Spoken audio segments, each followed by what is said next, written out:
Bueno, continuamos con el tema 5, funciones y tipos en la BIOS. Ya hemos hablado de que la BIOS ha evolucionado, se ha actualizado, ahora se llama UEFI, aunque como sigue manteniendo la compatibilidad con BIOS, encontraréis muchas veces unidas las dos palabras, BIOS UEFI o UEFI BIOS.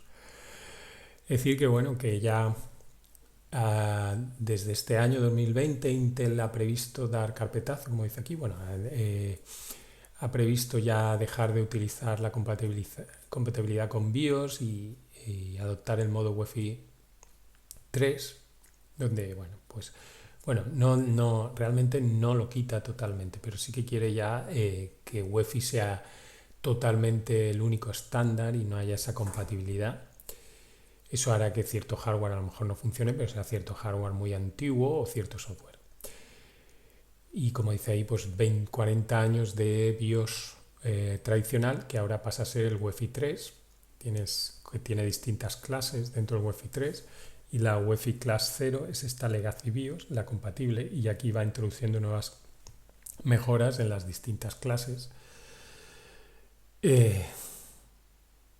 bueno, que va a mejorar el funcionamiento del firmware de arranque. Y aquí, bueno, pues os he puesto algunas imágenes con ventajas de la UEFI actual respecto a esa BIOS tradicional. Veis aquí BIOS versus UEFI, cómo arranca la BIOS tradicional en los discos antiguos. Esto es el MBR, es típico de los discos. Y bueno, ahora ya el cargador es gestionado directa, ya es un tipo EFI, antes era un tipo MBR, y ahí ya directamente ese cargador arranca el kernel del sistema operativo, que el kernel es el núcleo, mientras que antes había un paso intermedio que era darle un cargador al sistema operativo. Había como una capa más, ahora es más ágil el arranque. Bueno, ahí tenéis unas ventajas de UEFI que están puestas aquí, que hemos comentado antes, pero con más detalle. GPT es lo que decía, cuando veáis GPT se refiere a un particionado de más de 2 teras en los discos, que antes no se permitía, y de más de 4 particiones por cada disco.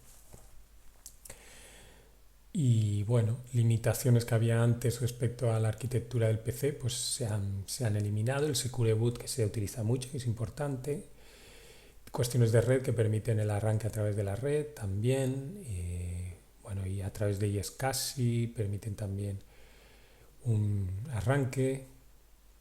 Bueno, hay un shell, un sistema para poder programar la UEFI también. Bueno, hay muchas, el USB 3.0, ahí tienes soporte en UEFI de USB 3.0, el anterior no tenías, es decir, reconocía un ratón, un teclado por USB 3.0, UEFI, y ya pues dispositivos SSD, etcétera, en general. Bueno, pues todo esto son ventajas. Ya digo, el UEFI se utiliza ahora, es mejor, es un sistema de 64 bits, más completo y actualizado. Y aquí tenéis una comparativa de los menús o interfaces. Fijaros, a la izquierda es el BIOS tradicional y a la derecha el UEFI que se utiliza ahora, pues que es más vistoso, más visual, con relojes, con colores, más moderno, digamos. Imágenes. Y eso es lo que voy a comentar a partir de las siguientes diapositivas, lo que es el interfaz y parámetros de la UEFI BIOS. Voy a referirme como UEFI BIOS a esta UEFI actual y BIOS le añado por el tema de la compatibilidad. Bueno, pues como decíamos antes, durante el arranque de la inicialización y configuración del hardware, la UEFI BIOS pues, captura unos parámetros y utiliza unos parámetros para configurar el hardware. Todo eso lo guarda en la memoria CMOS, pero como usuario tenemos posibilidad de modificarlos. ¿Cómo los modificamos? Pues con un menú o una ventana que existe, que está escondida en el arranque del ordenador y al que podemos acceder, y a partir de ahí podemos configurar nuestro hardware, en muchos parámetros de nuestro hardware, para mejorar el rendimiento del equipo. Hay que decir que esto es una herramienta, bueno, como dice aquí, muy potente. Hay que tener mucha precaución, mucho cuidado, puesto que podéis realizar cambios donde se inutilice el hardware, no se puede haber algún mal funcionamiento. Por lo tanto hay que extremar precauciones, leer manuales e informarse bien antes de modificar los parámetros de la BIOS, de la UEFI BIOS, ¿no? ¿Cómo se accede a la interfaz de la UEFI BIOS? Normalmente bueno, encontraréis la palabra setup BIOS a veces también, el setup. El setup es para configurar o establecer. Entonces la interfaz de la UEFI BIOS, a mí me gusta hablar de interfaz de UEFI BIOS, pero antiguamente se denominaba el setup de la BIOS y suele tener una combinación de teclas durante el inicio del ordenador para poder acceder. Os encontraréis varias posibilidades. Es decir, cuando aprendáis a iniciar el ordenador, la pantalla en negro, aparecen las primeras sonidos y demás y veis que hace algún logo inicial, sencillo, alguna imagen. Y hay un momento donde podéis, si os lo dice, pulsar la tecla del, suprimir o F2 o la tecla escape. Normalmente del y F2 son los más comunes. Del en la mayoría de las BIOS suele ser la más común. Entonces pulsáis del y os entra en ese momento en el menú, en la interfaz de la BIOS. Si pasáis ese momento no os va a dejar pulsar, o sea, no va a dejar entrar, entonces es un momento puntual. Entonces, cuando accedéis encontraréis un menú de este tipo. Actualmente son, ya veis, más visuales, aunque en equipos antiguos, recientes, también veríais las BIOS tradicionales, que son más sencillas, más un aspecto más básico. Aquí ya pues tenéis una BIOS de una placa Gigabyte,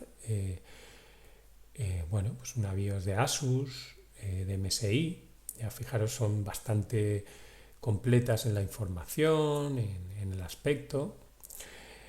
Normalmente fabricantes de BIOS, estos son ensambladores de BIOS, vendedores de placas base como Asus, MSI, Gigabyte o de equipos ya ensamblados, que lo que hacen es introducir en sus placas chips de BIOS que fabrican otros, como es AMI BIOS, la empresa American Megatrends Inc. Esta es de las más famosas, también hay otra que es Phoenix Technologies. Bueno, pues hay AMI BIOS, Phoenix, son empresas que fabrican exclusivamente firmware para la BIOS y el chip de la BIOS. Entonces se lo venden a Asus, a Gigabyte y estas lo ensamblan en la placa base, es decir, lo integran, lo sueldan a la placa base, pero utilizan normalmente el firmware de estos fabricantes en exclusividad, que suelen utilizar ese firmware y sí que lo maquetan o le dan el aspecto personal en la interfaz y en las opciones, ¿no? Ellos les pasan lo que necesitan y cambian algunos parámetros de ahí y cambian o ellos personalizan el aspecto de su interfaz. Son grandes vendedores a Asus, MSI, Gigabyte de placas. Bueno, en condiciones normales, aquí lo que comento que la UEFI BIOS está preparada. Cuando compramos una placa base, es la UEFI, el firmware ya está apto para arrancar el sistema y funcionar, no hay que cambiar nada, ¿no? Pero, bueno, esto significa no hay que cambiar nada y de hecho no se aconseja normalmente el manual modificar nada en la BIOS. Sin embargo, hay momentos en los que puede ser interesante hacer cambios bueno, o acceder a la BIOS. Pues a veces durante el arranque del sistema nos vamos a encontrar con pitidos o mensajes de error. Esto puede ser por un hardware mal conectado o un error en algún componente, etc. Vale, para eso uno de los primeros pasos para detectar el error o intentar solucionar algo a veces requiere pues, acceder al setup de la BIOS, ¿no? Entonces ahí necesitaréis pues, acceder con del o la tecla suprimir o F2 para ver ese error de dónde puede provenir. Y también otra situación en la que puede ser aconsejable entrar a UEFI BIOS es cuando se instala algún nuevo componente. Como dice aquí, hemos instalado algún nuevo componente al sistema y tenemos que modificar algún parámetro porque nos lo dicen o en el manual que lo hagamos, o también otros casos donde hacemos una actualización del firmware de la UEFI BIOS, que eso también se puede hacer. Y para que el componente hardware que hemos instalado, a lo mejor la BIOS, el UEFI BIOS anterior no lo reconocía bien y ahora hay que hacer una actualización a la UEFI BIOS. Eso puede pasar. Algún hardware muy concreto que dice que la UEFI BIOS anterior, el firmware, la versión anterior no no lo soporta bien, entonces nos dicen que hay que actualizar la BIOS. Habría que entrar a este setup o a este menú. ¿Y qué parámetros e interfaces más comunes os vais a encontrar en la UEFI BIOS una vez accedéis al menú? Bueno, pues suele haber una información general del equipo, del hardware, donde se ve la versión del firmware de la BIOS UEFI. Aquí se ve muy bien. Aquí, por ejemplo, esta es una placa Asus ROG Strix X570 Gaming. La versión de la BIOS es la 1201. Lleva un procesador AMD Ryzen 9 3900X con 12 core procesos. Bueno, pues modelo de CPU y frecuencia a 3800 MHz, cantidad de memoria. Es decir, antes de que arranque el sistema operativo, nosotros ya hemos detectado a través de la BIOS todo el hardware.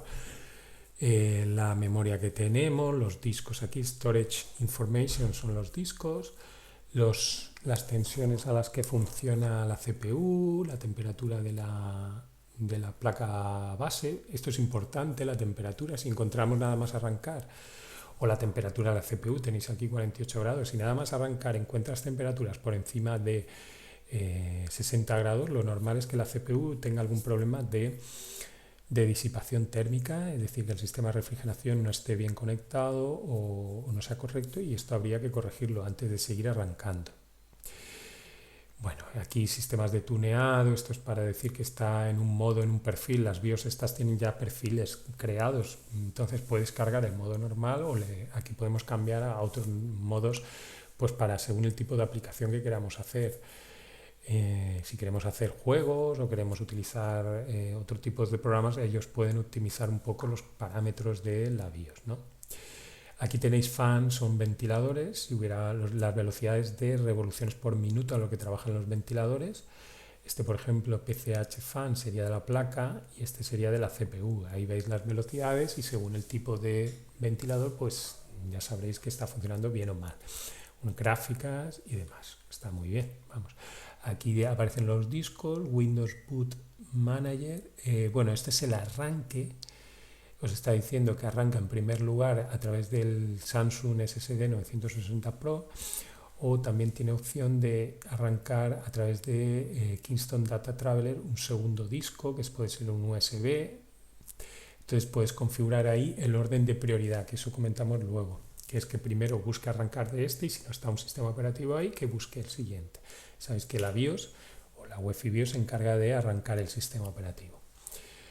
Reloj del sistema, encontraréis información del reloj del sistema. Esto parece que no, pero bueno, cada placa tiene un reloj interno, es decir, tiene un reloj que va pasando los segundos, y cuando compráis, pues ese reloj está a hora, digamos, tiene la hora bien puesta y la fecha, normalmente cuando compráis la placa.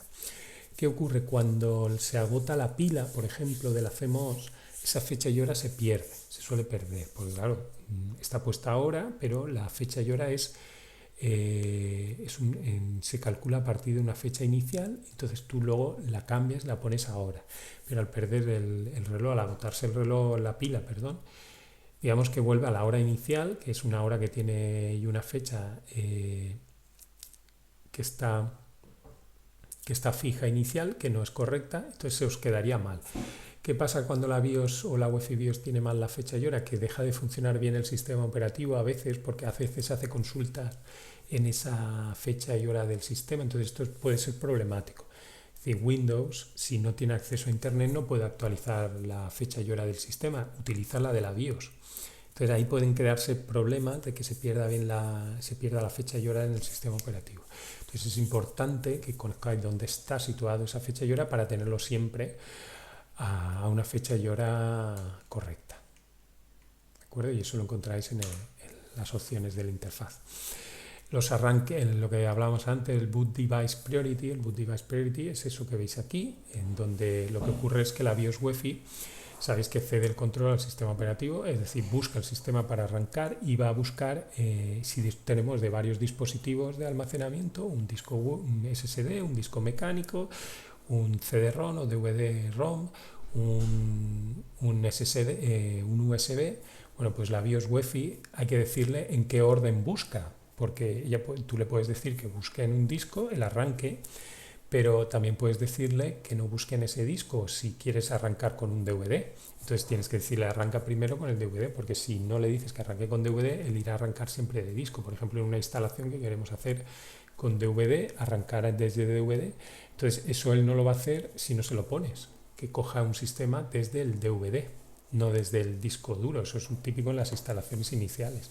Cogemos el DVD de un sistema operativo para instalar, lo metemos en el DVD y le damos a iniciar el equipo, pero si el equipo va a buscar el sistema en el disco duro y no en el DVD, no se entera que le hayamos metido el DVD. Entonces hay que cambiar y poner digamos que el DVD en primer lugar para que él busque primero el sistema operativo en el DVD y arranque el DVD. Si no está en el DVD, buscará en siguiente en este orden. Fijaros, esto va por orden. Primero que busca es aquí, segundo que busca ahí. Es decir, donde busca el arranque del sistema, el sistema operativo. Bueno, pues ahí tenéis. Esto también es una placa Gigabyte. El orden boot option 1 sería buscar en USB 2.0 USB flash drive. Tendríamos como un dispositivo USB conectado, un disco SSD al USB 2.0. Entonces buscaría primero arrancar desde ahí. Opción 2, pues también otro disco USB. Que tuviéramos dos discos por USB. Por USB, no SSD, no os he dicho. Bueno, y luego pues comentar algunos parámetros también de overclocking que se pueden modificar también. A ver, la idea del overclocking al final es conseguir que la CPU, la memoria, las tarjetas gráficas den más de sí. Normalmente las CPU, memoria y tarjetas gráficas trabajan en unas frecuencias y unos voltajes que su funcionamiento, digamos, está estable, controlado y da un rendimiento aceptable, ¿no? Sin embargo, estas CPU memorias son electrónicas, estas tarjetas, y a veces se puede forzar, se puede, digamos que, exprimir más. ¿Cómo? Pues haciendo que el reloj del sistema normalmente y el voltaje al que trabaja la CPU o la memoria, aumentarlos. Es decir, la CPU va sincronizada a un reloj de la placa base.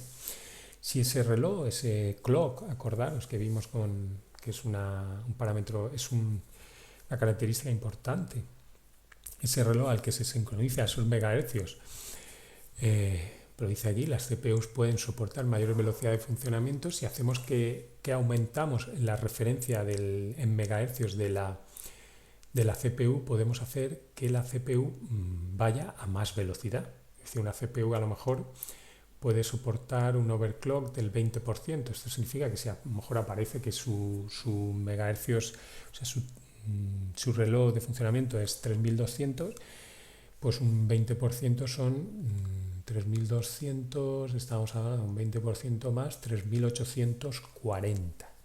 Es decir, le podremos forzar ese 20% más subiéndole esa frecuencia de referencia. Eso se hace desde una parte, por ejemplo, aquí en esta BIOS UEFI de Asus tiene una sección que se llama iTweaker, donde tiene todos estos parámetros.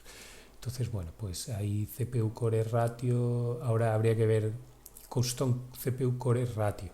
Este auto es el que habría que mirar, pero por ejemplo aquí en la GPU hay Clock Frequency, se podría cambiar, todo eso afecta, habría que mirarlo con mucha calma. La memoria frequency, pues también le puedes cambiar a la velocidad de la memoria, es decir, forzar un poco. Aquí normalmente hay overclock, aquí está en auto, habría que poner todos los parámetros para ver qué se puede modificar. Y aquí a la derecha tenéis pues parámetros de funcionamiento, pero ya digo que se pueden aumentar. Voltaje, el voltaje es otro parámetro, claro. Si yo le doy más voltaje a mi CPU, voy a poder, digamos, darle más energía para que pueda hacer más frecuencia. Al final es para que vaya más rápida. Suele ser otro parámetro. Pero ¿qué inconveniente, como dice aquí, tiene el overclocking? Puedes dañar físicamente a los componentes y hacer que queden inservibles. Esto es complicado porque normalmente hay protección y si le vas a forzar mucho, el sistema mismo te dice no puedo pasar, pero se puede dar en situaciones de overclocking extremo, ¿no? Y si le hacemos overclocking en periodo de garantía, tened en cuenta que puede ser que perdamos la garantía, porque a lo mejor te dicen que no se debe hacer. Bueno, pues eso es una cuestión pues, que tenéis que tener en cuenta. El voltaje, por ejemplo, decía antes, si le damos más voltaje, estamos aumentando la tensión eléctrica y haciendo que la temperatura se eleve. Y podemos también dar demasiado voltaje, hacer quemar también los componentes. A mucha velocidad, mucho voltaje, pues puede dañarlos. Otros parámetros interesantes que podéis ver es, por ejemplo, meter una contraseña de acceso a la BIOS, ya que, bueno, por seguridad, cuando configuréis muchos equipos en algún sitio y no queráis que los usuarios accedan a la BIOS y toquen nada, pues es típico también pues, introducir una contraseña, ¿no? A veces hay dos perfiles, uno de administrador y otro de usuario. El de usuario a lo mejor puede ver, pero no puede cambiar nada, y el de administrador ya lo puede cambiar todo. Que podemos dejar que acceda como usuario, vamos, pero normalmente uno controla la BIOS para que nadie más toque ni acceda. Entonces se introduce una contraseña, aparece una ventana de Enter Password antes de acceder y no se puede modificar. Bueno, pues hasta aquí lo que sería esta primera parte del tema, verificación de equipos, que trata exclusivamente sobre la BIOS UEFI.